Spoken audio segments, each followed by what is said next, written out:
we are going to get our meeting started today, and I thank everybody for being here today for the Iowa Board of Corrections agenda, Friday, April 11th meeting, 2005 at 10 a.m. Today, we're going to have first get an approval of the January 10th, 2025 minutes. Can I get an approval for those minutes, please, from the board? Just Jim Person says move. I approve. All right. We have any other approvals? This is Alexa. I also approve. Thank you. All right. Thank you. This Anyone Jay, else online? Jay approved. All right. Well, anyone else? Is Webster available or Denise? All right. Anyone against who doesn't want to approve of the minutes? All right. The minutes for January 10th, 2025 have been approved. And now our next board meeting will be Friday, July 18th, 2025. And we're going to have a welcome from Beth. Dr. Skinner, will she be here today? We're going to have a welcome from Paul Cornelius. Thank you. Good morning. Dr. Skinner was called away. She has a meeting over at the governor's office, so I'm going to fill in here. Lots happened since our last meeting, January 10th, so I want to give you a little update or kind of let you know where we've been and what's been going on. The biggest thing was we had a Department of Corrections legislative breakfast kickoff, and that was on January 28th. That was held in the atrium across at the State House. Really well attended. Matter of fact, I think a couple of our board members were there. We're very thankful that you guys were there. Yeah. There was a lot of representatives, and that was a good time for us to just collaborate and to discuss with the public and state representatives on what's happening. Just a little bit of education about the Department of Corrections. So that was really good, and we wanted to make sure and highlight that. Director Skinner hosted a tour for the Department of Management at ISP down in Fort Madison. That was really well attended as well. Department of Management was really interested in ISP. A lot of them had not been there before. So that was just an educational tour. We also took them through the old ISP just so they could see what that building looked like and the condition that that was in as well. So just for informational purposes, that was the reason for the visit. American Probation Parole Association, there was a conference that was held in late January, and we had a couple staff here from the Department of Corrections attend that. That was for education. A lot of that is collaborating with other agencies across the nation just to kind of touch base on what's happening, trends, just getting information. So we're very thankful that we collaborate to learn what's happening around the nation. Recidivists, they were here on site in February to work with our CDCs. They traveled around and then also met with us here at central office as well. So that was a really good meeting. Mm-hmm. Director Skinner held a feedback forum for the 6th district, and we had some issues with that one. Usually a feedback forum consists, or a site visit consists of a feedback forum and a tour around different facilities. With weather, we had some issues, so we ended up having to do that virtual. However, it was well attended from 6th district, so we heard from a lot of staff. That's time for staff to have direct access with Director Skinner, so that was well attended. The National Institute of Corrections met with our wellness committee just last month, and Deputy Director Kramer was present for that whole meeting, and then I dipped in just to see some ideas, and it was really good to see all the exchange of information that was happening. We had a lot of takeaways, and we'll be talking with those at our department head meeting and the executive team just to see what we can do to help with wellness in the Department of Corrections. Crime Victims' Rights Week is actually this week, and we held an event that was last Friday. There was a proclamation that was signed by Governor Reynolds, and so that was well attended. It's always a really good event. We have speakers, we have staff read names of victims. It's a very heartfelt meeting, so that's always really nice. Yeah, it was really well attended. A tough one. It's always a tough meeting. Upcoming here, we have the emergency preparedment event that's happening at ISP, and that's the end of April. And a little backstory on that. That is for our staff to work on emergency situations. So we think about things like hostages. If there's an outburst in a prison, how would we handle that? So it's a 3-day event that's down at ISP. So that's coming up in the end of April. It's a good training event. We also open that up to the public, and we'll be taking video, pictures. So we're excited for that. So yeah, just wanted to make sure and highlight some of the events that have happened since the last time we met. That's all I have for the welcome. All right. Do we have any board members have any questions concerning the welcome today from Paul Cornelius?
Has something happened with the sound? I don't hear anything anymore. I'm also having problems with the sound. Yeah, I'm in the same boat.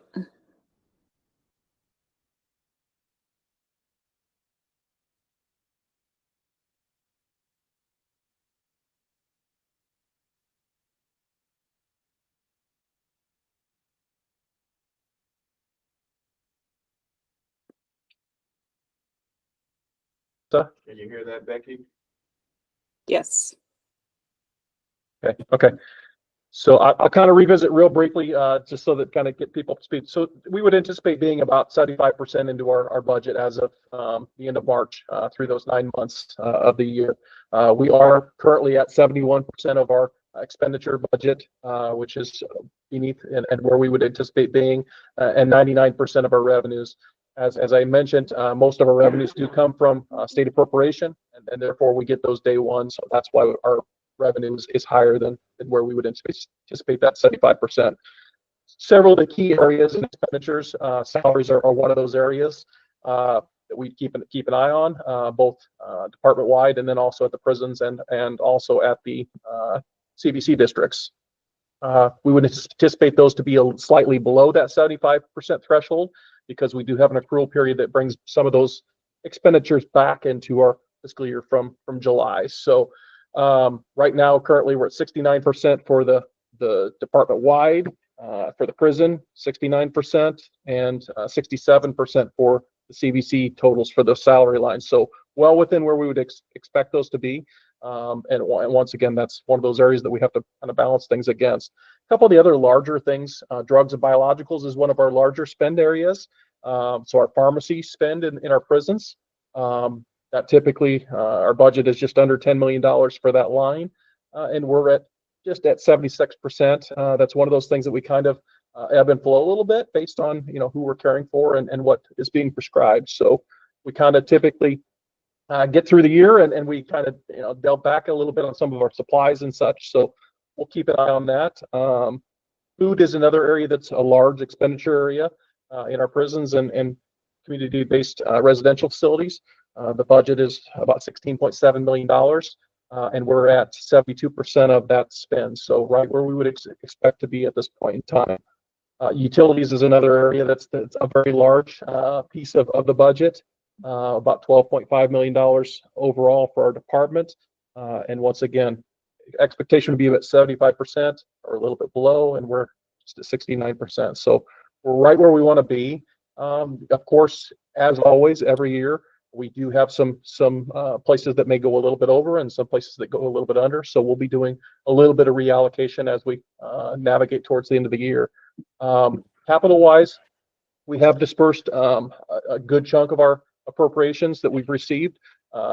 Most of those have gone to Department of Administrative Services for projects such as our Clarendon Kitchen that's well underway, and projects that we have for an electrical upgrade at Oakdale, and also an apprenticeship building at Mount Pleasant. So those are our large things, but we've got a lot of other things that are, continuing to progress as well, that we're continuing to move those monies and spend those monies appropriately. So we're on good pace. So that's kind of my budget update. I did want to kind of give a quick vacancy update as well, just kind of give you an idea where we're at. We've made a lot of progress in the last 2 years, as well. That $24 an hour has definitely helped some of that momentum be built up. We have facilities that we were struggling with hiring. We've now caught up some, and some that, have lost a little bit of ground due to economic conditions and some of that employment stuff as well. But just kind of give you an idea, overall for the prisons, we had about 223 total positions vacant as of last Friday. 135 COs, correctional officers. At July 1st, we had 196. So I mean, we have made a lot of progress in those last 9 months, and even previous to that. We'd see some ebbs and flows, but we've seen that momentum started to build. So we think that that's a very good sign of being able to get people wanting to work in corrections, and then our job is now to keep them wanting to continue to that path. What's changed to make it increase in vacancies being filled? Can you say? I don't know that there's anything definitive. I mean, I think the $24 an hour that we put in place for all facilities as of July 1 has helped attract. So maybe some people are applying. But I think just overall culture and such is improving, and people are choosing to remain in those positions. So we aren't losing as many as we were previously. So I think that's some of why we've seen that momentum grow.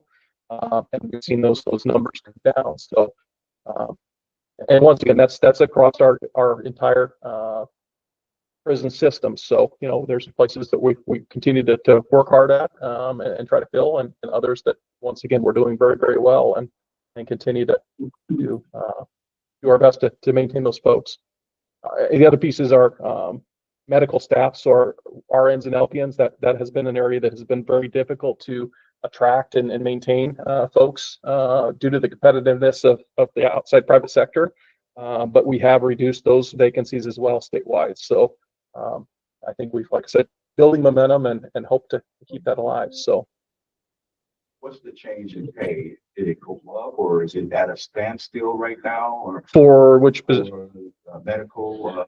Medical, we do have some recruitment bonuses that we're offering, but we do have an across the board rate that we do pay our beginning RNs and LPNs at that is higher than what the floor would be otherwise. So yeah, we're doing everything we can to continue to attract those folks. And once again, it's not always all about the money. It's about the environment and how do we treat those folks and how's their work-life balance and all that kind of stuff. So I think there's a lot of components and pieces to it, but we're trying to do our best to get them and keep them. So, yeah. Board, do we have any other questions from any of the board members that's virtual? Hey, this is Jim. I have one. Well, go ahead. Was someone else going to have a question? Jim. Okay, if not, this is Jim Kirsten. Steve, I just have a quick question. In previous meetings, we had talked about when you sold that land, you guys are going to develop a capital improvement plan, how to use the money. Has that made any progress, or has that been completed, or that's still in the works? No, that's a great question. It's kind of in the works at this point in time. We have sold a number of the parcels, but we have a lot of land still to be sold that we're working towards. We were able to fund the remainder of the Clarinda Kitchen project, which was the first thing on the list. So that's really the only thing that priority wise that has been allocated money towards up to this point in time. We did move about $7.4 million to finish out that project. We do have a considerable amount of money still in that account, about $6.6 million after that. And once again, some projects still, or some land still to be sold. We're developing that list and having ongoing conversations across the street as to some of those priority areas. And once again, as we move forward, of course, we'll involve the board in some of those conversations as well. But really, it's a matter of just kind of gathering some information, not knowing what those funds are going to look like coming in yet for the remaining parcels. That's the hard part, to allocate too much towards projects. But we're hoping, what we've been told is those should be sold by the end of the calendar year. We were hoping by the end of the fiscal year, but it sounds like by the end of the calendar year that those will be sold. So we should have a better idea of what funding is available. Great. And then I saw in the budget that's being discussed over the State House that there's infrastructure and also technology improvements. Can you explain a little bit what you're thinking about using that money for? So yeah, we did put a number of projects in for the capital improvements. The main one for the Rebuild Iowa Infrastructure Fund that's in the governor's budget right now is to construct a new building over in Council Bluffs for the 4th District. And I think the grand scheme of that is to build that as a residential facility and then repurpose some of the space that they currently have. They already own the land, so it's a matter of just being able to construct the buildings. So that's the Rebuild Iowa Infrastructure Fund. The technology side of it, there's a number of projects, and I don't have all that right in front of me, but from memory, I know we've got some money there for some technical computer upgrades. We've got some money in there for cameras. We've got money in there for I'm trying to think of everything else, but I think it was about $3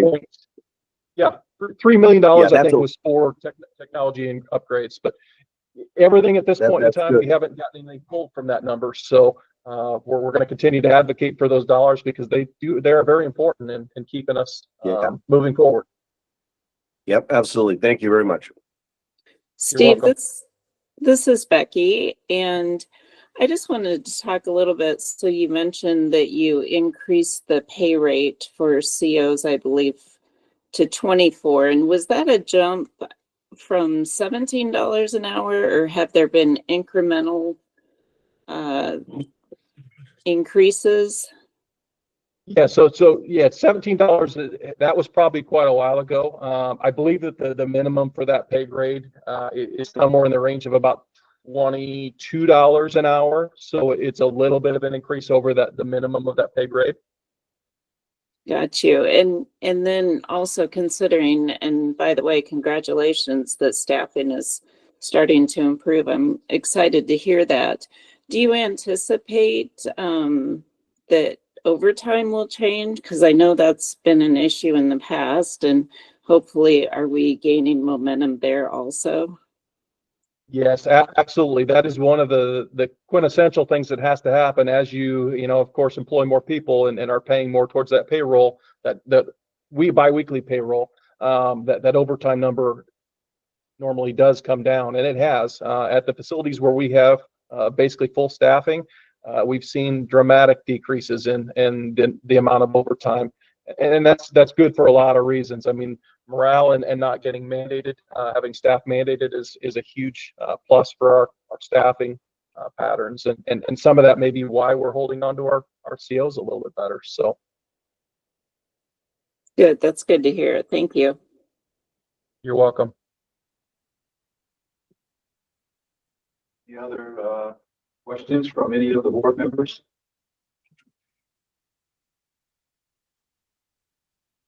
Okay, thanks so much, Steve. Thank you.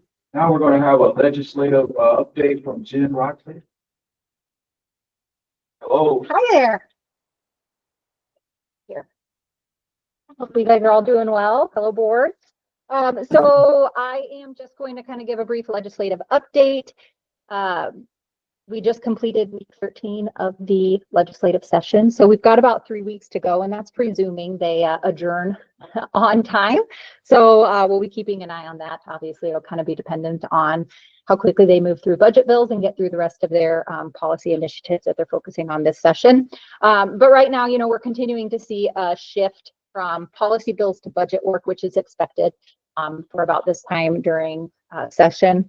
As such, several of the governor's budget bills have been introduced between last week and this week. And two of the ones that we're closely monitoring are the technology infrastructure fund and then the Rebuild Iowa infrastructure fund. And that bill was introduced last week, obviously making allocations to the department. And I know Steve just talked a little bit about that, and I'll talk a little bit more. And then this week, the governor's proposed budget bill making general fund appropriations to the justice system was introduced, and that specifically outlines the allocations for the Department of Corrections. So what I thought I would do is just quickly take you through both of those two bills, just to look at kind of where that's at. And then, of course, if you guys have any questions we're going through, feel free to chime in and answer. So Senate Study Bill 1224, this is the governor's proposed budget bill that makes appropriations to corrections. Just for kind of overview, it's pretty standard language that carries over from year to year. There are a couple new sections of provisions that were added to this bill, and I'll talk about those just to make you aware.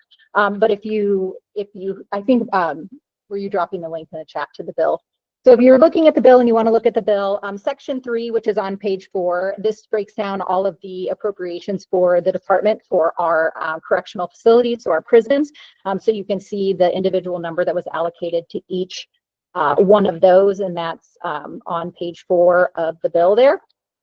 Moving to page 6, you're going to start seeing the appropriations that were allocated for the administration, which is looking at salaries, you know, increases, educational programs for the correction system, and various other administrative purposes that will be used. And so that number there is how that's broken down. On page 7, on section 5, it outlines the allocations for each judicial district department. So you can see of the districts, the allocated amount that is given to each. Go from there. Turning to page 10, section 7, this just outlines the required reports for the agency. These are not new, but by January 15th of every year, we're required, the Iowa Prison Industries is required to submit a private sector employment report. And then we're also required to submit an electronic monitoring report to the Legislative Services Agency. And so that's just continuing, same standard as been in the past. So if you move forward to page 18 is where you're going to see two new items that were added into the bill. So Division 2, this would be Section 19. It does focus on the Capital Reinvestment Fund. And so what this does is this amends the code section of the Director's Authority to buy and sell real estate. And it adds language that funds from the sale of real estate can also be used for upgrades to ICON, which is the offender management system used by the agency, in addition to capital improvements or for the purchase of other real estate. And those two, that's what the standard was traditionally used for. It just adds that upgrades can be funds from this fund can be used to upgrade that system as well. So that's a new addition to that. And then the last new addition, that's new section, would be adding is on page 19. And what this does is it establishes a federal receipts fund under the control of the department.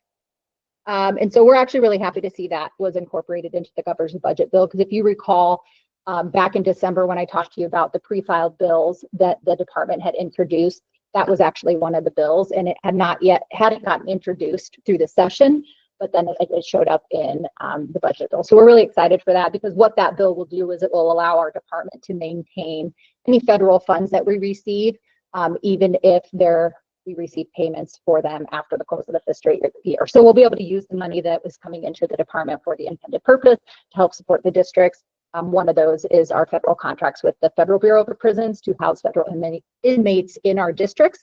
And so those payments come in as a reimbursement. And so this will just allow us a better opportunity to be able to receive those funds and maintain those funds and to use them, like I said, for their intended purpose. So that's a great provision and this added to that bill. So that's the primary kind of overview of that bill. And so obviously we're going to continue to monitor the progress of it, and then we'll continue to provide updates as we go for that.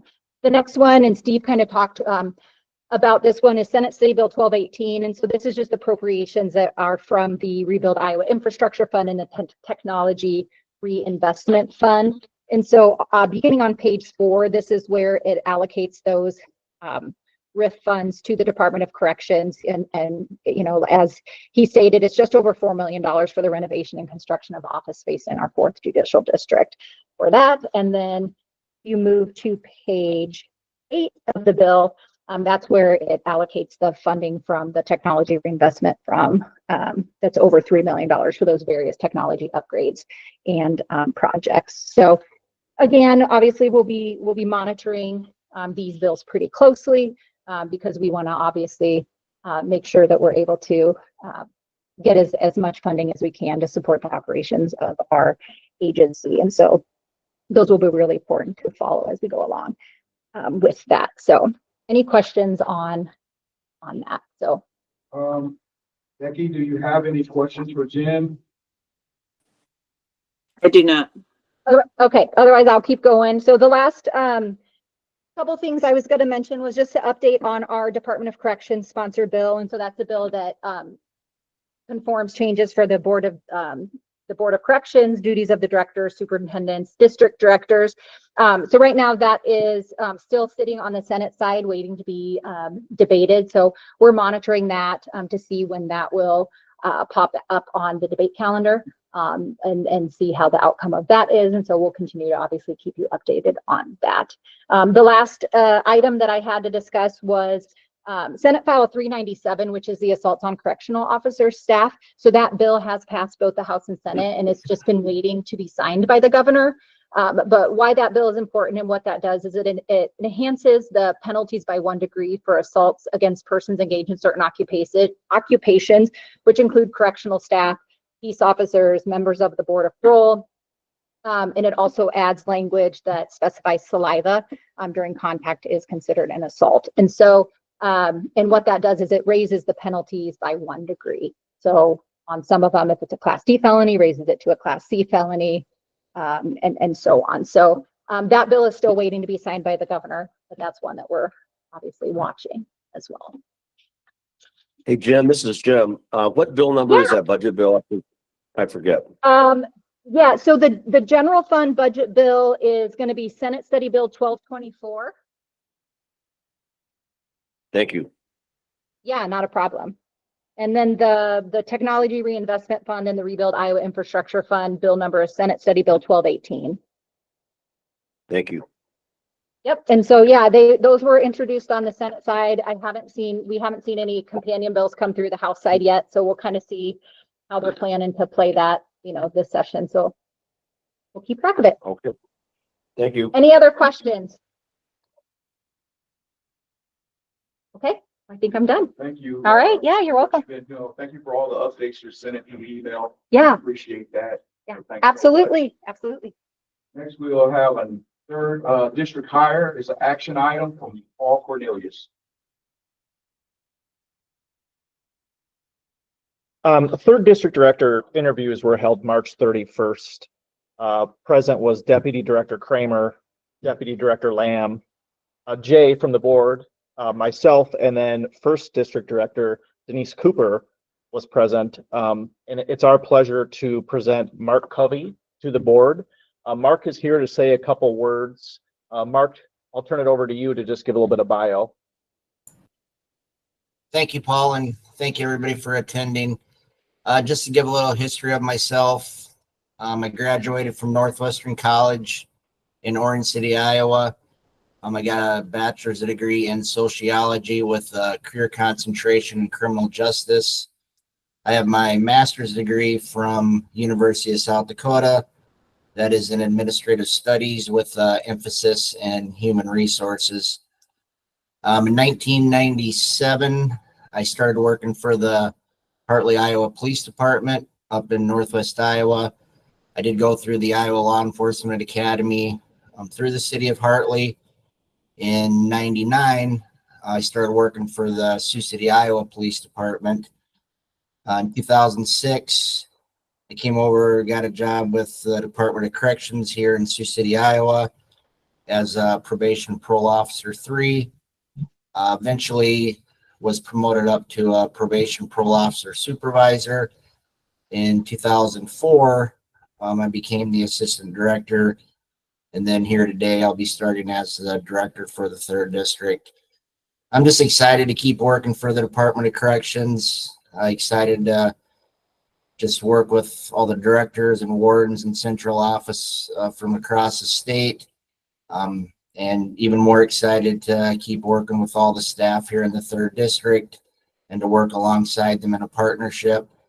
I mean, I fully accept the, responsibility of leading this district, but I also clearly recognize that, we've got just a ton of great staff here in the 3rd District with a lot of experience, just a lot of knowledge. So, that's working with everybody is even more important to me than anything, and just want to continue to move in a positive direction. Thanks, Mark. So it's our pleasure to bring to the board Mark for approval. I move that Mark be approved. I'll second. Approved. I have a motion of approval. Second that, third that. Yeah. Perfect. Thank you. Thank you. Thank you, Paul. Now we have a 7th District hire action item from Paul Cornelius. So interviews were held for the 7th District Director on March 28th. The interview panel consisted of Deputy Director Kramer, Deputy Director Lamb, Board Member Becky, myself, and then 8th District Director Dan Fell. And it's our pleasure to bring to the board Rob Metzger, and Rob is also here to talk a little bit about himself. Go ahead, Rob. I'll turn it over to you. Morning. Thank you for the opportunity to meet with you guys today.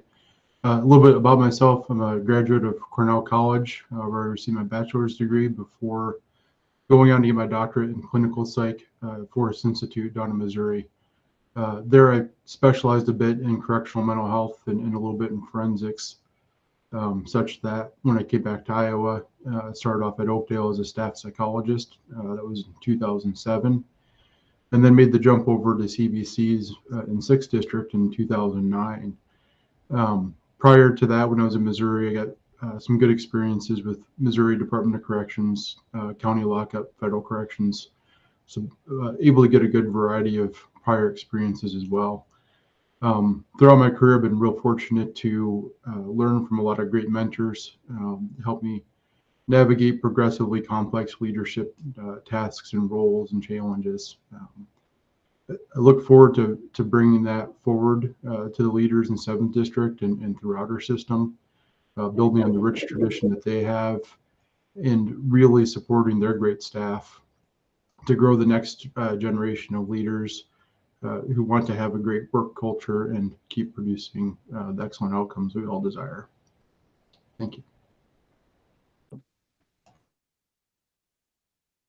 Same with Mark. It's our pleasure to present Rob to the board here for approval. I just want to say both Mark and Rob did a really good job in the interviews. One of the questions or situations that we throw into our interviews is role playing. And both of them did a really good job showing the spirit of motivational interviewing, responding and dealing with a difficult probation officer that was questioning direction of the department. So I just want to make sure and put that out there that they both did really well, and we were really happy with how they responded to that. This day, I make a motion to approve Rob as 7th District Director. Second. Give a second. Motion. To approve, Rob. Do we have any other approvals from the board?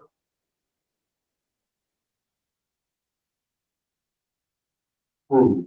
Good deal. Thank you. Thank you so much. Rob,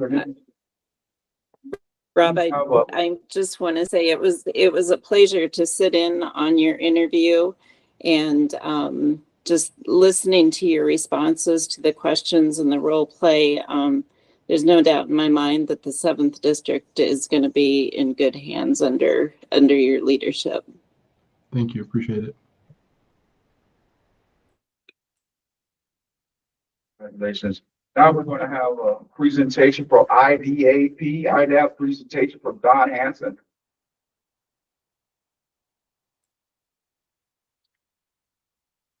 Looks like we're having some camera issues. We're having some camera issues right now. The live stream is going as is, it's just this computer. Yeah. All right. I'm gonna try to disconnect the PD. Yeah, maybe that would be helpful. Do you have slides to show, Don? Yeah, but it sounds like they'll be able to show them and we'll figure it out from there. Because whatever's easier, whatever you think you can do that. You guide us. Let me see if I. All right.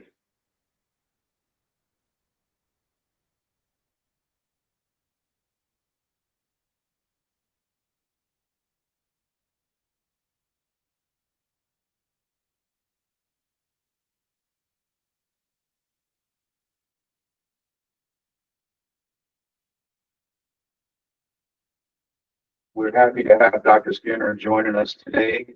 Hello, Dr. Skinner. Hi. All right. Perfect. You guys ready for us?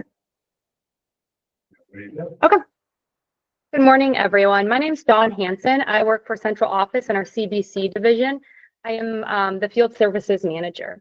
Today, we're here to talk to you about our new IDAP program, our Domestic Abuse Program, and we're pretty proud of what we've accomplished in the past year.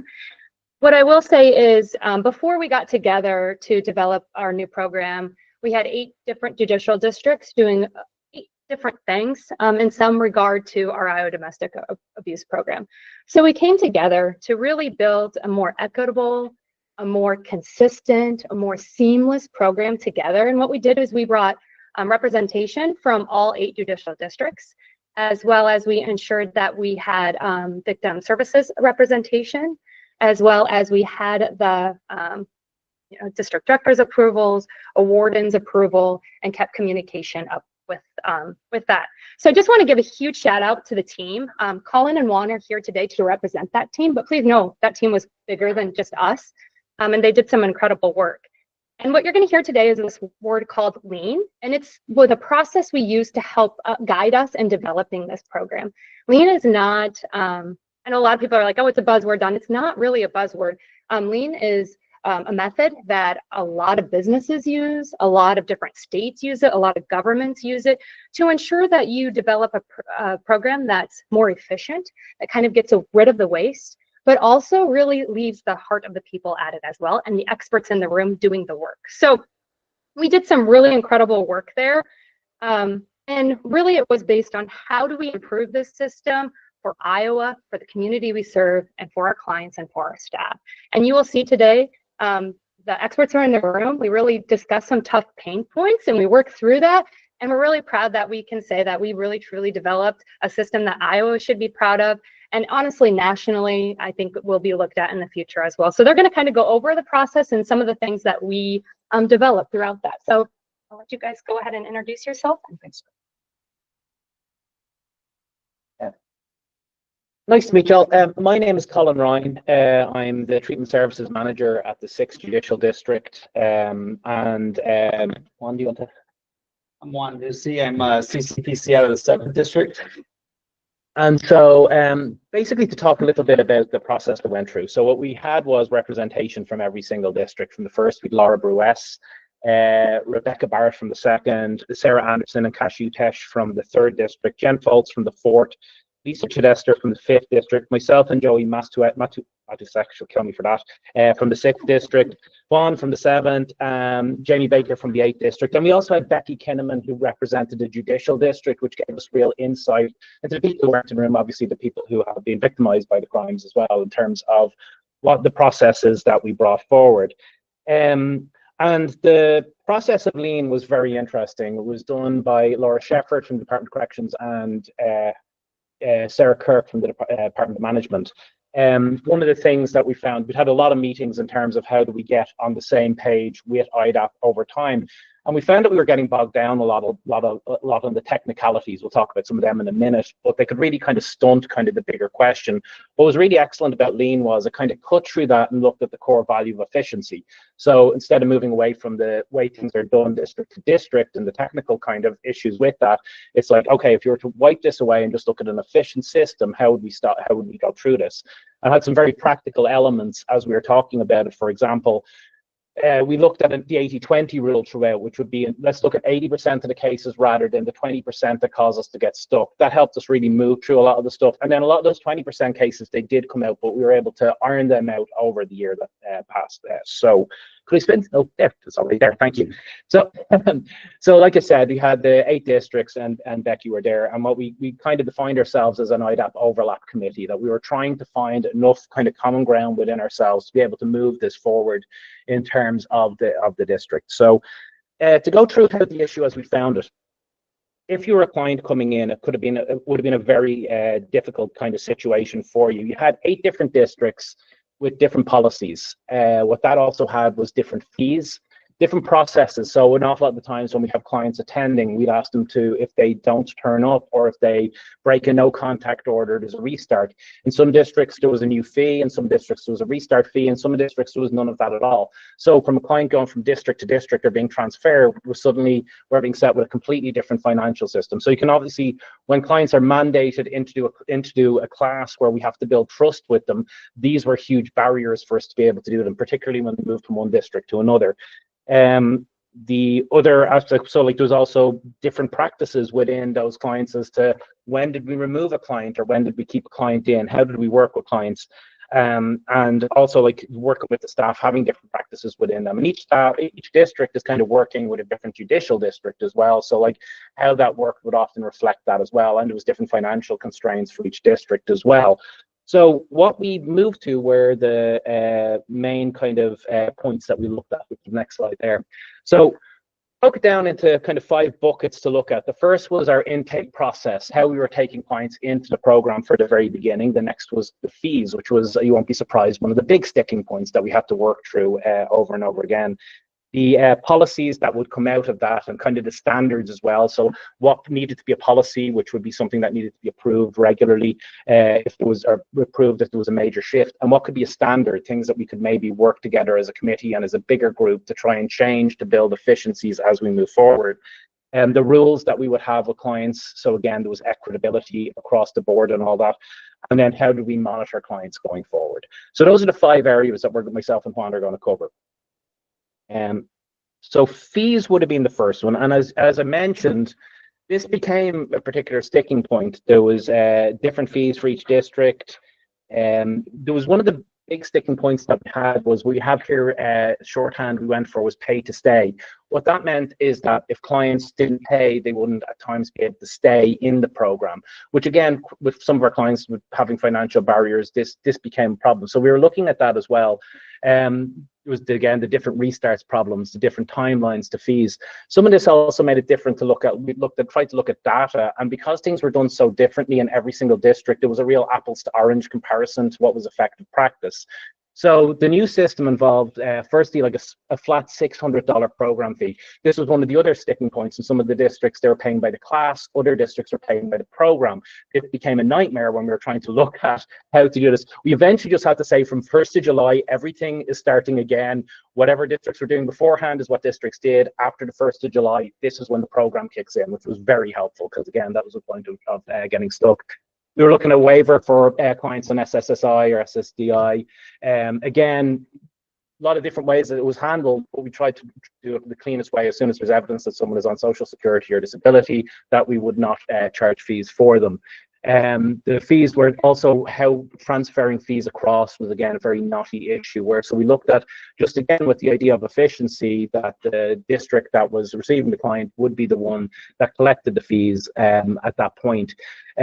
We also looked at kind of issues such as how to be billed. So when clients were billed, were they paying by the classes? We looked at this flat fee by intake. And I'll talk a little bit about the intake process because there's still some parts moving with that at the moment.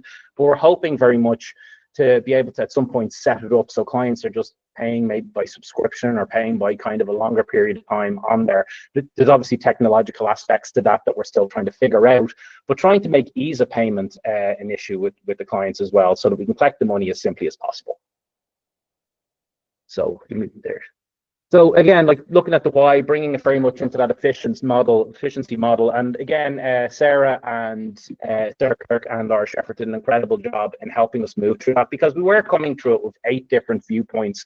And with that, there's values as well. It's not just money, it's kind of what does that money represent? So we had to work through all that. And basically the things that we looked at is how can we be consistent, time effective, make sure that there's less barriers, and make sure that it's equitable. And once we were able to bring it back to these kind of first principles, it allowed us to move by those negotiating points, or those pain points, as Don said, throughout that initial lean period. And then Don did a fantastic job of leading throughout, because as things became difficult down the line, because we came up with all of our ideas, we agreed to them, but the hard point is in implementation always a few months later when you go back, because you have to bring it to your district and then you're answering questions. And so being able to allow us the room to kind of work through this and bringing it back to these first principles 6 months later was something that was good, while still allowing the districts themselves to collaborate and find what worked best for everyone. So those values were really, really important. So the intake platform, this one was really interesting, and I was very involved in this. So just to give credit for Jen Falls, she led the fee part of it. The intake program was one that I was very interested. So one of the things that happened, and I can imagine how frustrating it is for IT people when a group of non-IT people start brainstorming IT solutions in a room. Very happy with Yes. So we had some lovely ideas about how we were going to bring efficiency using technology, and then the IT people calmly sat us down and told us some of the barriers to that. So, and again, like some of this stuff we can do, some of this stuff just takes a while to figure out how we can do it properly. So, but one of the ideas was, like, can we make our intake platform as easy as possible? Like at some points, chasing down clients, when they change their phone numbers, their email address, things like that, it creates a lot of difficulties. And at some points, we're sending forms out to them, they've moved address, or we're sending them an email. So we really wanted to look at how can we, instead of chasing them, start to be able to kind of get them to come to us, and save time like that. So staff aren't chasing them clients, trying to get them in.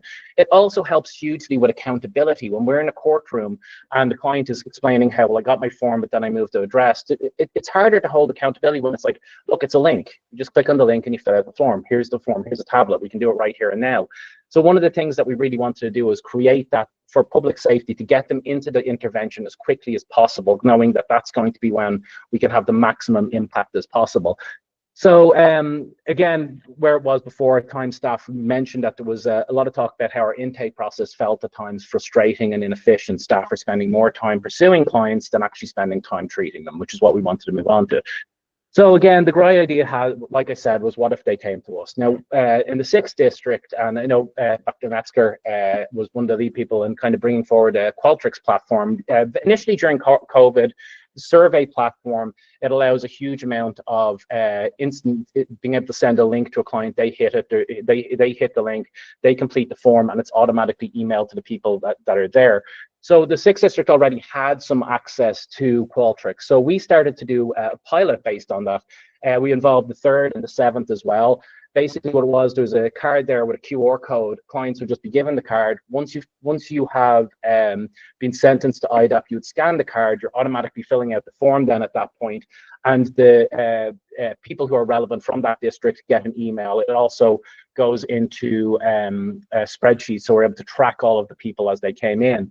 So one of the things that we're looking for is like that we would like to expand this. Obviously with technology and contracts and stuff like that, this was one of those areas whereby the 6th district had a contract. So we started to look at other platforms that we already had, like DocuSign and the like, to try and see if we could do this another way. While we were doing this in the last month or so, we found out through Department of Management that Qualtrics were actually looking at a more statewide contract. So we met with the engineers yesterday about building the form. So all the stuff that we talked about in the room that may have been pie in the sky now a year and a half later through being able to use some of these technological platforms is hopefully like a couple of months away from actually being completed. And with the 3rd and the 6th and the 7th, we found initially, while staff, any sort of change creates anxiety with workflow.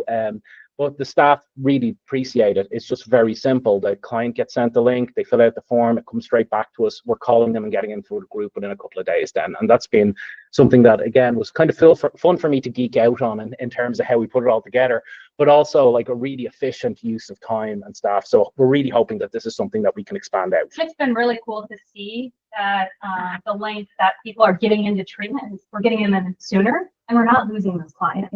On top of, we're taking away work from staff. So it was really an incredible movement for our system. And it really was a result of very persistent people like Colin saying, this is going to happen. We just got to figure out a way. So it's really cool to see. Okay, so that's my part. One, you're up. All right. So we start following Colin. Sorry about that. It's just Jackson. All right. So the intake form. So we brought all of our different intakes forms together, and we standardized it throughout the state. Now we have one standardized intake form that we find in ICON, our offender network. And it explains everything, the IDAP requirements, IDAP fees, everything that we agreed upon in our lien event. And individuals are able to fill them out electronically. And the 6th and 7th, we jumped on their Qualtrics and gets emailed to us. We call them as soon as possible and we get them enrolled. So there's no wait list anymore.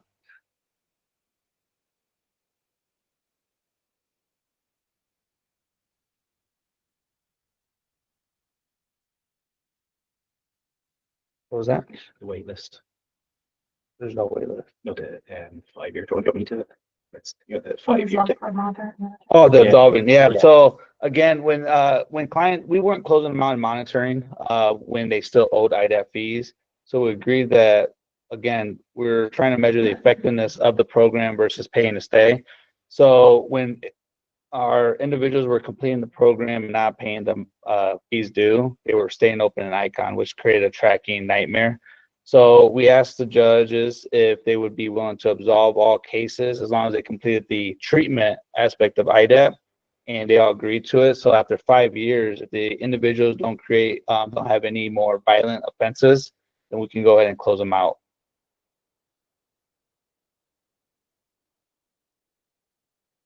Go ahead, next. And these are the requirements for that to be absolved: is no violent offenses in 5 years. All of our IDAP coordinators would create NCIC checks to confirm that, verify that nationwide, and show the record of attempts. And this really was a long process because we needed also judicial support when doing this. So, a team of them came and presented it to the County Attorneys Association, getting their support, getting their understanding of what the expectation should be. So this is a lot of work, but we had over, and I don't know, Colin, do you remember how many cases we had that we're looking at currently that are on caseloads that we really do nothing with? And it's going to absolve of those and create a lot of space for us. Do you remember? I don't know the number. I do know there's cases going back to 1995 in our district where clients have just disappeared. They could be anywhere. And again, we've made efforts to contact them. They haven't come back into our system. They haven't done the treatment. We haven't, but they could be gone. They could have left. They could be dead. We don't know what's actually happened with those clients. So really, when we went to the County Attorneys Association, we were just asking permission to ask permission, because really it's the judges who will decide whether we can be absolved. We're not asking to override any of that. We're just identifying where can we apply our resources where it makes the most sense. So there's cases that have been open for 1995 where we haven't heard someone, chasing them up versus someone who's just in our system, and we're trying to make sure they get into the treatment as soon as possible was the concept there. Another piece of this was also ensuring that we were communicating with the victim advocate and ensuring that we also had their awareness and support through this process, because we know when we absolved our case, we didn't want to leave that piece. So there was a lot to it, but again, the lien process really is looking at where is the waste that we can safely effectively and efficiently. And this was one of a huge momentum for us. So Absolutely. Some of the other standards that we created were, statewide logo for the Department of Corrections. We eliminated some of the factors of active as a curriculum and integrated them into IDAP as our program.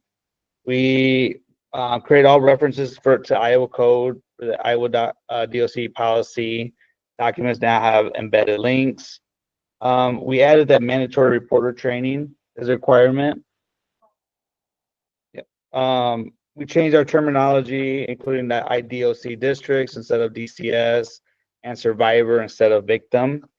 And our IDAP lean team will work on efforts to have additional quarterly CQI to make sure we're being effective. and like Colin already mentioned, it's one thing developing the program, it's a whole nother thing with implementation, ensuring that we remain consistent around the state. So from this, as a result of this, we continue to come together regularly to ensure that consistency, to ensure we still have the support, what is needed to continue. And then we also know the big piece of this too is we need to make adjustments as staff start getting involved in this, as clerical, as our judicial start getting involved. There are times and moments that we may need to adjust, and this allows us to have that space and time to adjust our program. I did want to add one thing as well, just about all of the staff who we showed up at the beginning. There's a huge amount of credit goes with this. So, like, just from implementing it into the 6th district ourselves, one of the things is we made these agreements, but the changes, while we believe in them being to be effective, we have to bring them back to the districts. And like automatically then you have staff there where care about their jobs and they care about the impact their jobs and they see the workflow aspect changing. And so those staff have had to really step into kind of a uncomfortable place to make this work. And the staff on the lean committee have had to step up and kind of say, no, this is a collective decision. We've worked this together. There's a great opportunity for this. And like, yes, there's some pain in how we have to deliver things changing, which is understandable. However, if you think about it from the very beginning, thing that we've said with the clients in those situations, those clients now are able to kind of go through a seamless system no matter which district they go into. And again, when we're talking as well, one of the nice things that's really come out of that lean group is that we've continued to meet afterwards. And so, well, these were the big kind of changes that we wanted to kind of move towards aligning. We now have a forum to be able to continuously try and improve and review and look at ways to make this program even better as we go forward. And the support of each other. I think the biggest win that we had from the beginning was ensuring that we had our leaders' support, that they trusted that the experts in the room could do the work, and they did. They let us do the work and come up with a plan, and they still support us today.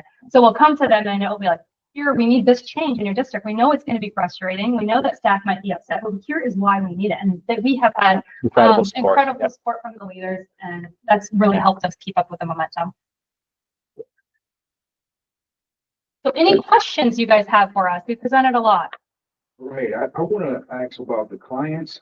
Have you seen the improvement? In terms of, I think the thing we've heard was interesting with the 3rd district, and Sarah Anderson was very big on this, was they were starting the program after being sourced out to external providers. And so being able to have that very seamless intake process was fantastic for them. They were saying they were able to get people in very quickly. They were able to then really focus on coaching staff in how they're completing the groups with the clients. The curriculum we're all very proud of. We really like working the active curriculum. It's very much working in partnership with the clients to get them to identify what their values are and juxtapose it against maybe their behaviors. So instead of kind of revisiting things that they've done in the past, it's identifying the kind of way that they look at the world and trying to get them to look at it so it helps them now. So if I had a way of describing with the clients, the first 6 classes, they do not want to be there. They're marginal for 6 to 12 classes. And then from 12 to 24 classes, they find that they've really connected then with the facilitators. They really build up a strong alliance with them. And at that point, you really start to see the change. And then towards the end, you have this kind of phenomenon where people are like, oh, we want to kind of stay. We like this, you know what I mean? Which I think speaks to a dearth of kind of the lack of kind of groups for people to kind of communicate with and talk about their feelings and the need for that. So it's incredible actually to see the changes in clients when they're doing this. So like these technical solutions really allow those facilitators, skilled facilitators, to be able to do their jobs in an effective way and impact the clients in those ways. So like I think that these kind of steps have really allowed people to be able to do their job, lean into their job, and really make those connections with the clients, if that answers the question. And one thing I would add to that, Colin, is that, some judicial districts, they had to pay to stay. And the experts in the field talked about this process, right? It takes them a while. They're still gonna, drink, they're still gonna violate. And then when they have to pay to stay, and then fees come into play. So then all of a sudden we kick this guy out, and that could have been an opportunity to remain. And so we gave a lot of also local control to staffing these cases. We gave the flexibility that, no, you don't have to kick them out if they are behind on payments. Well, how do we do that, Dawn? How do we hold them accountable? And the group, we just created this very innovative idea. So I think the program now it'll be a year in July. I think we'll start to really see results. It takes, a while to see results from this, but I think we're going to start seeing them. I think we've definitely seen improvements in our outlying counties, not having in-person classes, having them find ways in. So virtual classes have helped that a lot. And the electronic intake forms, so they're not waiting for mail. They switch addresses or go homeless. They fill them out. A lot of people have, they call them the Obama phones, so they're able to fill them out electronically, get in the class right away. They're not being removed from the program for pay to stay, as I mentioned, and they're able to complete the treatment aspect of it. And one thing this really did for movement for CDCs in general is it really showed us how we could come together and work together. And one thing that the judicial districts are doing a really good job of is they all have the same intake form, and also the virtual platform that they don't have to be in 7th district to do. So let's say 7th district doesn't have Spanish speaking classes. Well, hey, we can do that virtually, actually 7th, but we can virtually do that at 7th, and we'll take some of your clients. Oh, thank you for the help. And it's just, we've really seen a huge collaboration between the districts. It's really caused a movement, I think. Yes, absolutely. And to piggyback on that, is actually obviously COVID was awful, but we did have to pivot to doing virtual classrooms. And it's interesting because, I know initially there was some real discomfort on that, but virtual kind of groups. But there's also the clients are now kind of more directly connected to the facilitator. Often before, they had to come in with increased levels of resistance. Now, because we're doing it virtually, they're able to do the class in their own home, and with kind of good regulation of what behaviors are appropriate for them to do in the group, you can really connect with them through that virtual space. And that's made a huge difference to be able to get clients in and get clients to be able to kind of complete the class, as opposed to having those geographical barriers in place, Question I have is psychological clients who have maybe mental issues. Are there psychiatrists or are there anyone there to kind of help those guys get ahead? Great question. Yeah.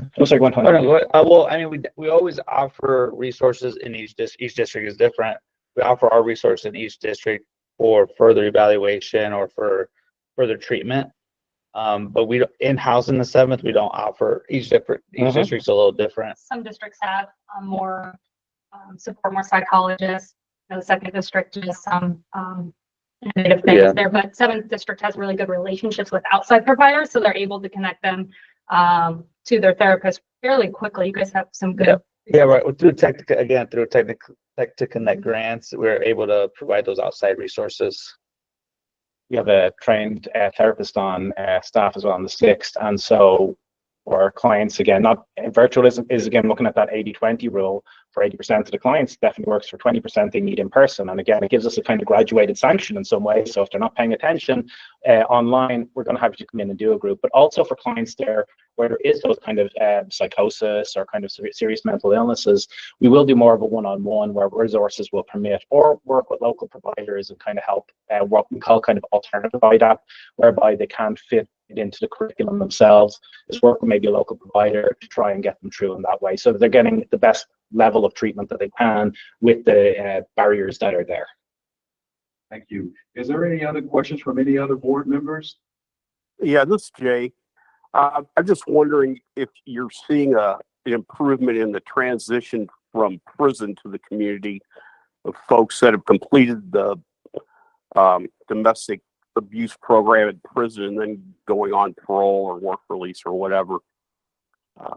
It used to be there was some issues with repetition where they successfully complete prison and they get put back into a program when they were on supervision. I just wonder if there's been some resolve to that.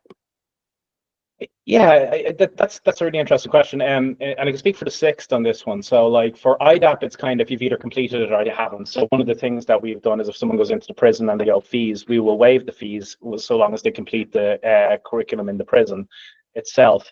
Where we've looked at kind of some innovations was there was an active high risk curriculum which was 36 lessons long. So for clients who've completed active in the prison, so they've completed their IDAP obligations as through the court, so we can sign off on that.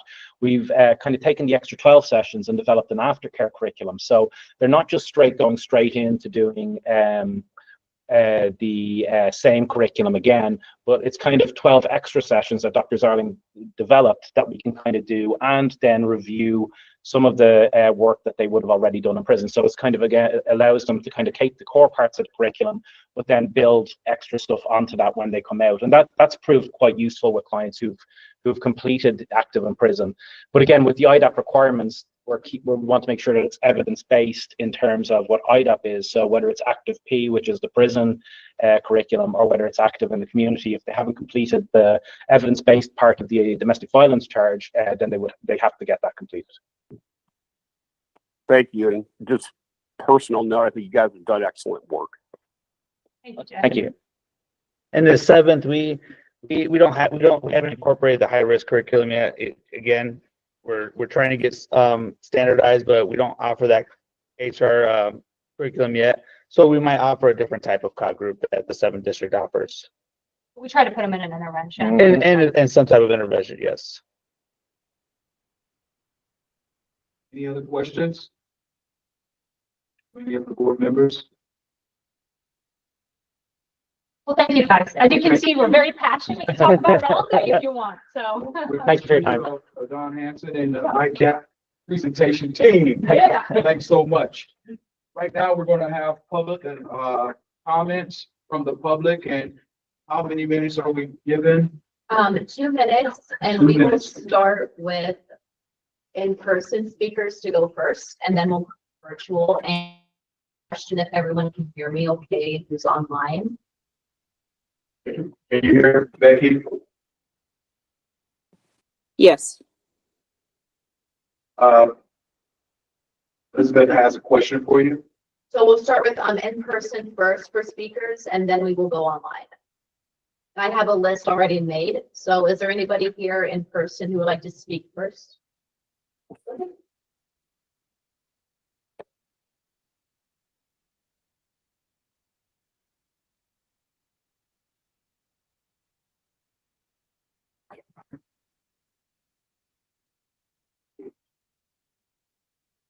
Hi, thank you. I'm Richard Norden of Des Moines. I'm board member of Iowa Cure, which is an organization that advocates for people in prison and their families and friends. And I want to compliment whoever takes these minutes of these meetings because they're very thorough. I've never been on a lot of committees, never seen quite like this. But one of the reasons we have minutes is to hold ourselves accountable. And so now the minutes from the Friday, November 1st meeting are available to the public on the website. And I've realized my memory did serve me pretty much correctly. I'm going to read a paragraph from the minutes of Friday, November 1st. Jim Kirsten, I would like to ask that since we have a lot of discussions at multiple meetings regarding the MDT process, and we continue to deal with this as those are cases referred to the Attorney General offices, that it would be appropriate and proper to have someone from the Attorney General office come to the next board meeting to explain their process and educate not only the board, but the public about the requirements.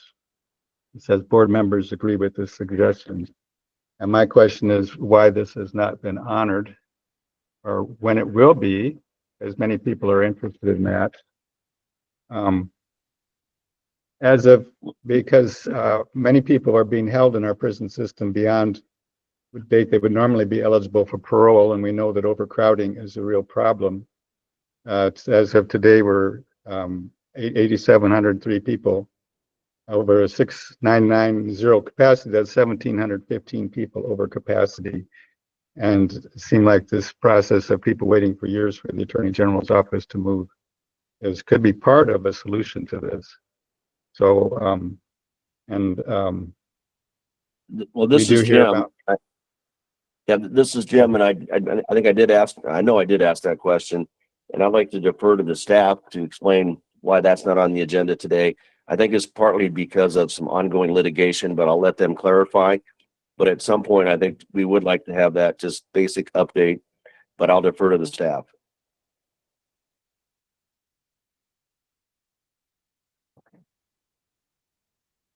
So it was something that should be pursued. We hear about people be putting administrative segregation for no other reason because there's not capacity. We've had a couple of deaths of seemingly fairly healthy young people. Okay. Thank you for your question. We'll do that. Get your question answered. We have the next person, and we have anyone else in person here today that would like to have a public comment? Okay, if not, we'll go virtual with the next comment. And then I have made a list. We will start with Larry Smith. You may have to just unmute yourself first. Yes, this is Larry Smith. I'm also on the board of CURE based in Des Moines. Want to bring up the air conditioning both at the prisons again in Anamosa and Mount Pleasant. This was approved. The air conditioning was approved by this board in 2019 to be put on the schedule. In 2023, Steve Dick told the board that he had adequate funding for the air conditioning. 2024, Steve Dick told this board that the air conditioning would be put in using proceeds from the land sales. And he said today he's got 6.6 million in that fund, but yet nothing has been scheduled for the air conditioning. I guess my question is when is this project now due to be started? It's 6 years overdue. And or what is the reasons for the delay? So that's my two questions. If it's going to be, when's it going to be started, or what is the reason for this constant delay? The second item I got to bring up is that there's an extensive project going to be started at Anamosa soon on a cell block where they're taking out all the porcelain stools, putting in all brand new stainless steel stools and sinks, which is quite extensive and a project and expensive. They're also putting in all new water lines because of the mold in the walls, yet they're failing to put in hot water. Now, these guys, they live in these cells day and night, and yet they don't have any hot water except in the showers. And this has been a constant issue there, yet they're putting it, according to Iowa code and DOC codes, that there are provisions in there that when a big renovation is done, that they will be brought up to codes, which is the hot water in the cells. My question is, again, is why is this being left out of this proposal or this construction when they're doing this extensive and expensive of a construction project? Also, I wanted to make so my question is why is that hot water not going to be put in this cell block in this expansion program?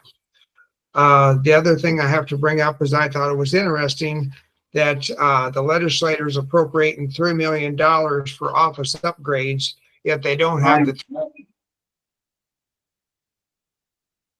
Okay, we're going to move on to the next public announcement. Sorry, Larry, your time was up.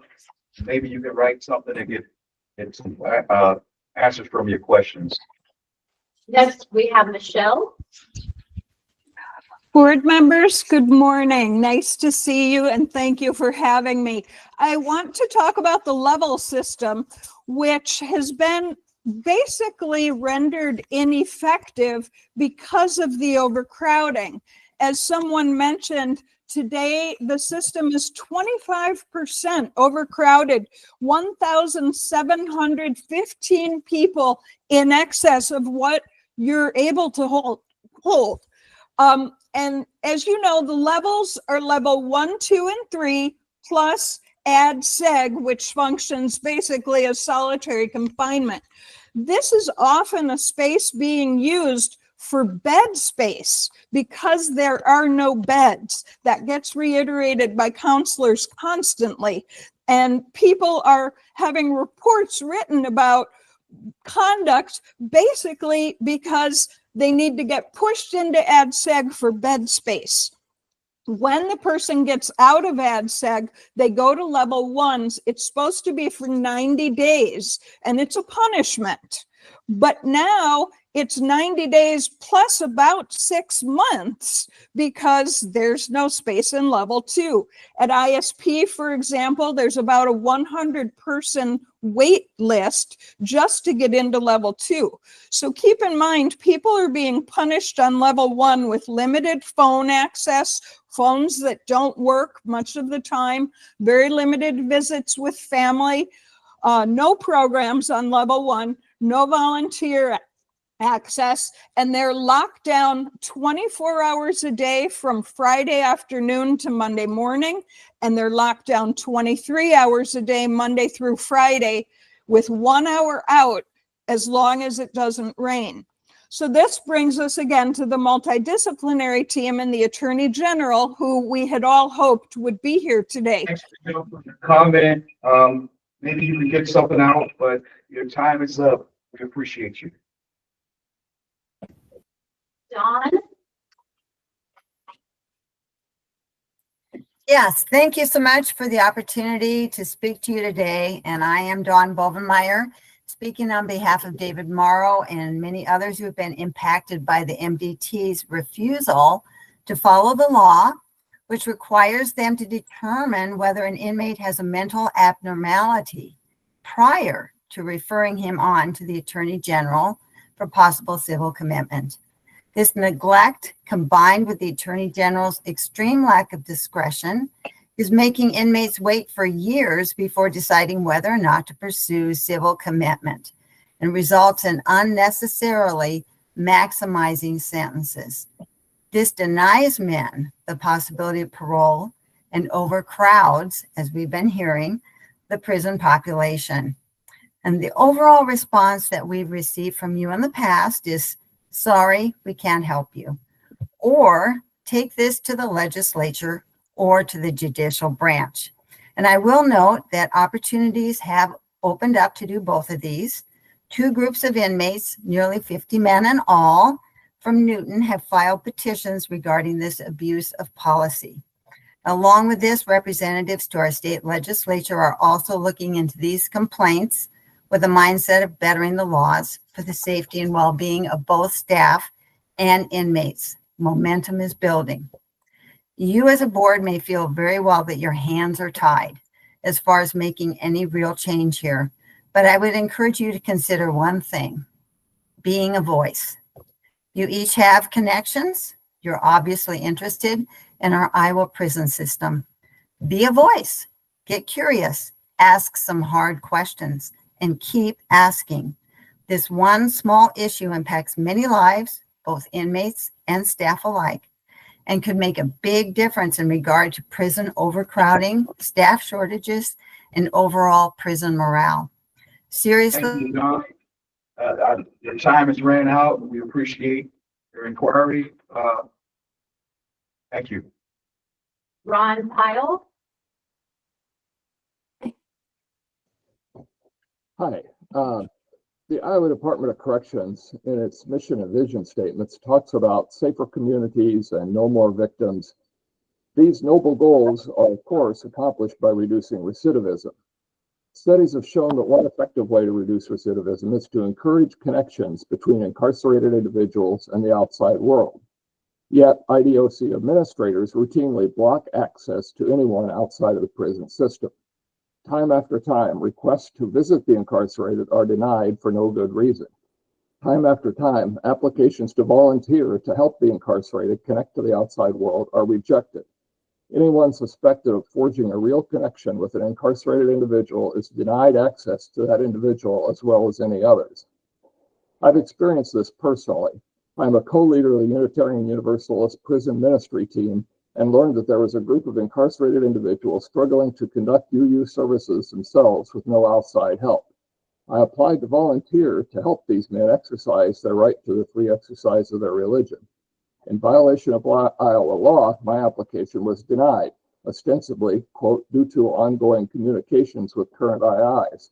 I was also told, quote, no one is entitled to be a volunteer, and there is no appeal. What I would like to know is this: if I had no communication with IIs, how would I have learned of the need for religious services? And why does my past communication disqualify me from offering my services to help incarcerated individuals practice their religion and hopefully reduce the chance of recidivism once they are released? I realize that there are many people in the system whose jobs and sense of power need recidivism levels to remain high, but the actions of many prison administrators directly contradict the stated mission and vision of the IDOC, as well as its stated values and beliefs. Thank you. Thank you.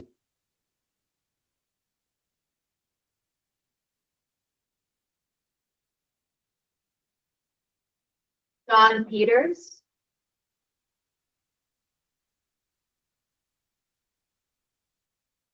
Darcy Schultz.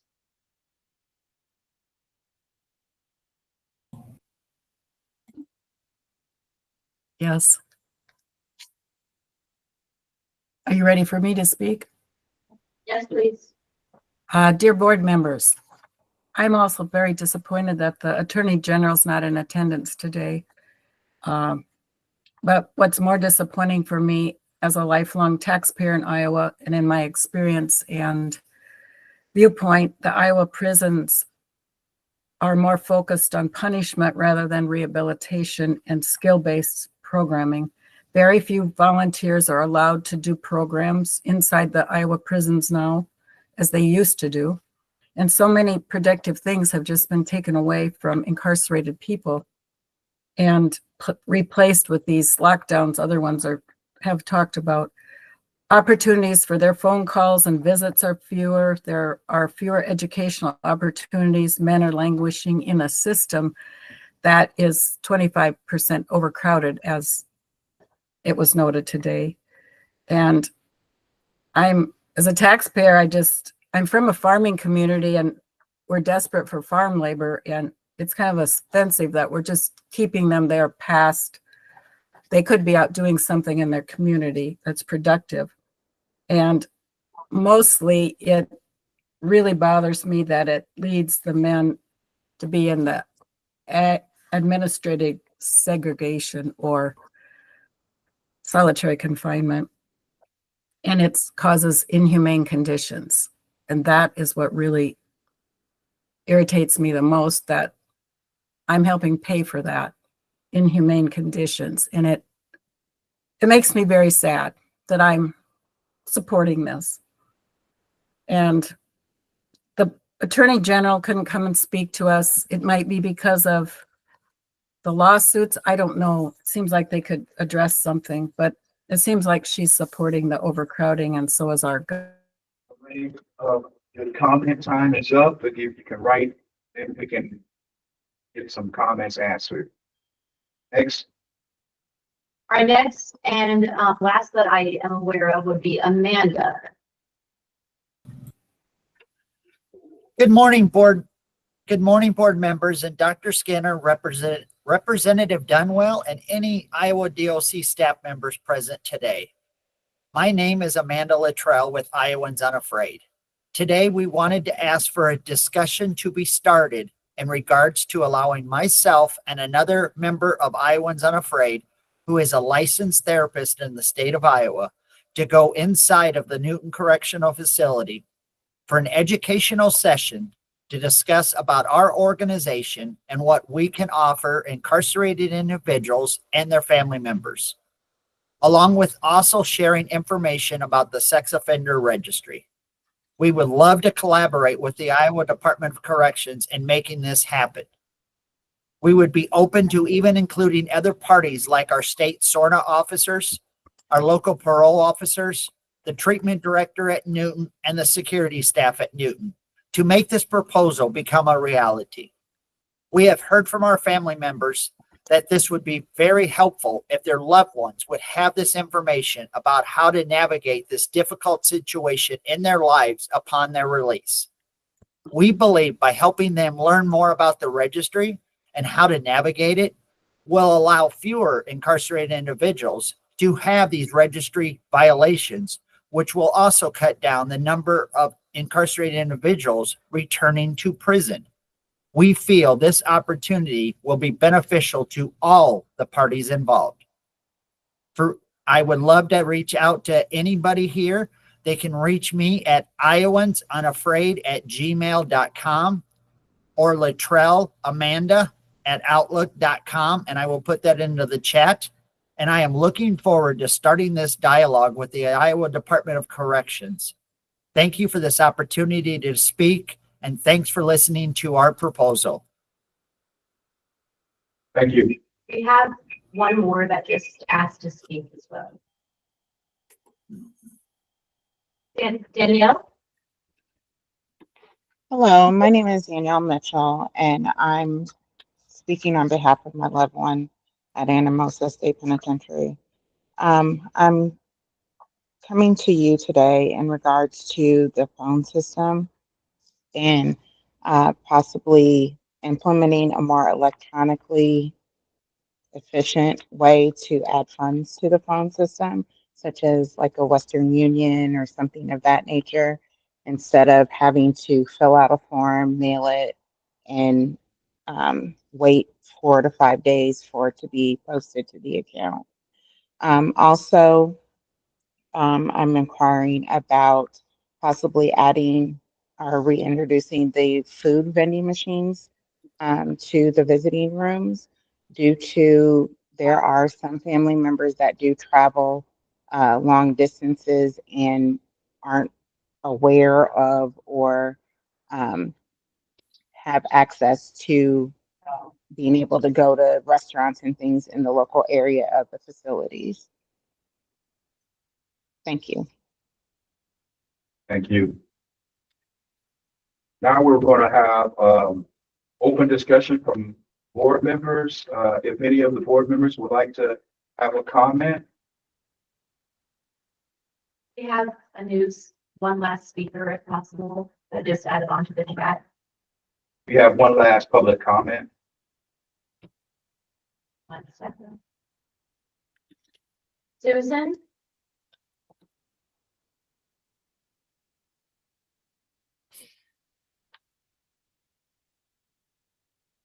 I'm so sorry, guys. This phone is really messed up. I'm Sue Smeldon. And first of all, thank you. 2 minutes is not long enough. I'm going to talk about my son this time. My son, I'm concerned there are more of the people that were in Newton that are on the same, have the same problems. He doesn't score high enough to even take anger management classes. He has no minimum mandatory. His entire incarceration is going on 5 years. He is the custodial parent of my 2 grandsons, which Trent has actually, the board have met the youngest when he spoke on the board and requested to at least have a video chat. They're autistic. They're doing worse. They've been in therapy for 5 years. Everything that you guys are doing and Roche is doing is causing my grandchildren to be victims. They are victimized and they need their father, and they need to at least have a video chat with him. Yes, I'm passionate. I say this out of respect, but I also am a survivor. There is nothing on that list I have not been through myself that has not happened to me. And you are re-victimizing me and my family, and I'm watching my grandchildren be victimized. I need help. Please do something to help me. I've got letters from Pathways, from therapists. You're ruining a total another generation of kids. I understand not everybody should see their parents, but these boys need their father. They need at least a video chat. Please, I'm begging you. Thank you for your comment. And I thank everyone for their comments today, public comments. We're going to have a open discussion by the board members. Is there any of the board members would like to discuss anything or have a comment?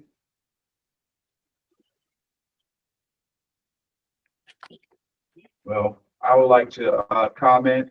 on the virtual meetings that we had. We've been having a lot of virtual meetings over this last year, and I believe that when we set for an in-person meeting, I believe that it would be nice if we all can, board members can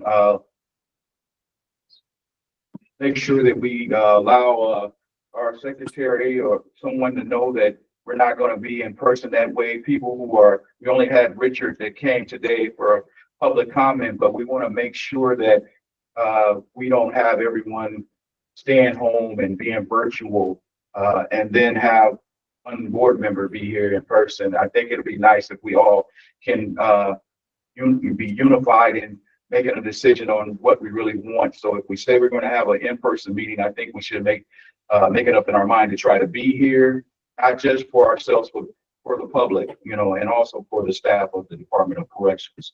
I also thank God for the comments that were made today. And I do think that 2 minutes is not really enough time to express feelings and express the comments about family members that's incarcerated and so many other things that's going on throughout the system. I believe that the system is doing its best. The Department of Corrections is doing their best. I like all the updates, the legislative updates, the new hires, Mark and Rob. I think congratulations to you both. And the IDAP presentation was a good presentation, and that's my comments for today. And if we don't have any other comments, then I'll ask to adjourn this meeting. Do we have any comments?